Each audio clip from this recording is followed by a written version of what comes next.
Oh non, c'est pas vrai! Alarme! Alarme! Entité du Warp détectée. Intrusion ennemie. Vite, vite, vite! Une épée! Rupture du champ gelaire. Ah ouais, non, je crois que là, il va me Alarme! falloir mieux que ça. Alarme!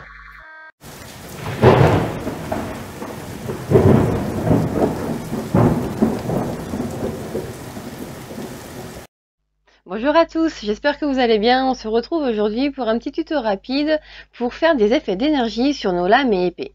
Parce que c'est vrai qu'une épée d'entraînement en bois, c'est sympa, mais une lame énergétique, c'est quand même mieux.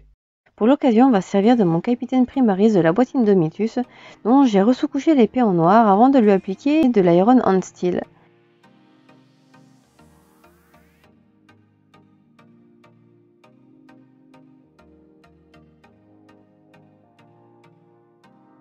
On va ensuite s'attaquer à notre halo lumineux en partant de la cellule d'énergie de l'épée et en remontant jusqu'à la pointe de celle-ci. On va commencer par appliquer du The Fang en tapotage sur notre lame en essayant de faire un tracé à la fois pas trop net et assez sinueux pour rester très réaliste.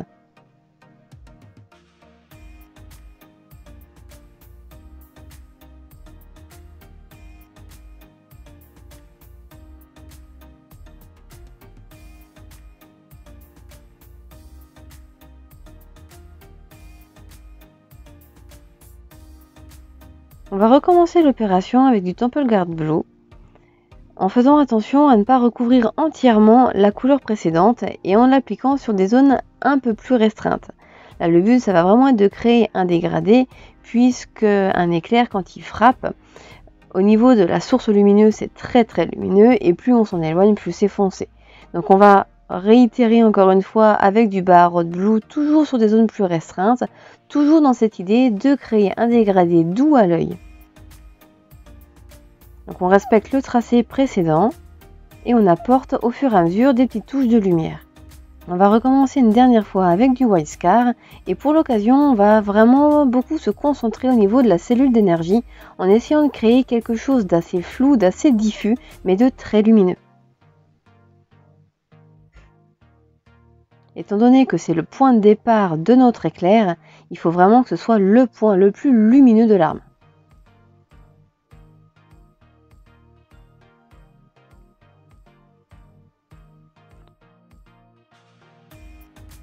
On va maintenant tracer notre éclair à proprement parler, toujours avec du White Scar, qui est fortement dilué à l'eau. Donc on en avait parlé dans la vidéo sur le médium. Je dilue à l'eau puisque ça permet au pigment de s'étaler un petit peu plus et de vraiment créer quelque chose de très diffus, très doux et vraiment pas net. Et on va en passer plusieurs couches en essayant de respecter le même tracé. Alors c'est pas une catastrophe, si on dépasse, au contraire, ça sera beaucoup plus naturel. Donc vous voyez là l'effet déjà, après quelques passages, il est vraiment très sympa, mais on va pousser un petit peu le tout. Et on va lui apporter un petit peu plus de lumière en ajoutant quelques points de céramite white, principalement au niveau des angles de notre éclair. Comme vous voyez, j'ai fait le choix de ne tracer qu'un seul éclair et pas plein de petites ramifications. Parce que sur la petite surface qu'on a, c'est pas très lisible et vaut mieux faire un bel éclair avec un bel effet plutôt qu'un gros pâté. On va maintenant finir de s'occuper de notre cellule d'énergie et comme tout à l'heure, on va lui appliquer du The Fang avant d'appliquer du Baharod Blue avant qu'il ne sèche pour fondre les deux et créer un dégradé.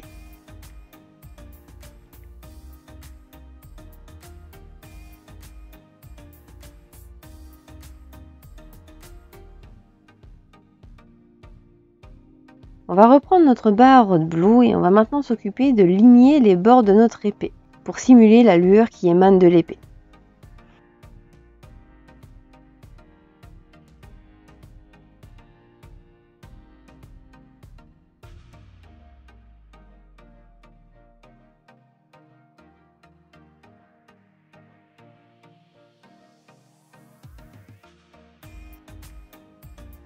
Donc on va vraiment faire un premier lignage assez grossier, assez épais des deux côtés de notre lame avant de venir en appliquer un plus fin au Ghost Blaster Green pour vraiment donner cette impression de lueur. Et avec ce dernier, on va vraiment se focaliser aussi au niveau de la pointe de l'épée qui est après la cellule d'énergie la partie la plus lumineuse puisque c'est par là que s'échappe notre éclair.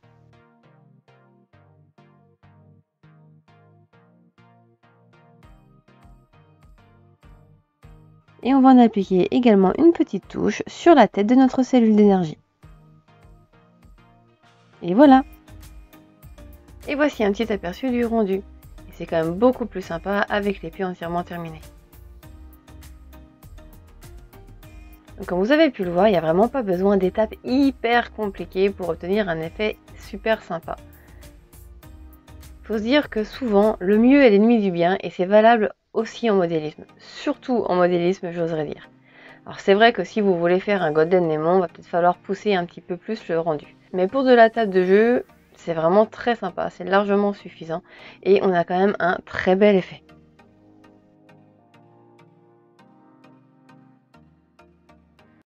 Donc, je suis contente, on voit quand même assez bien, que ce soit d'un côté ou de l'autre, que l'énergie part vraiment de la petite cellule et qu'elle remonte le long de la lame. Je suis vraiment très contente du résultat.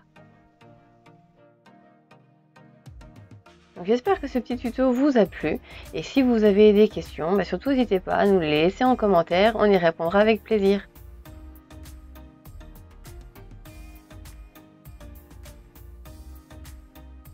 Et en attendant, moi je vous dis à la semaine prochaine.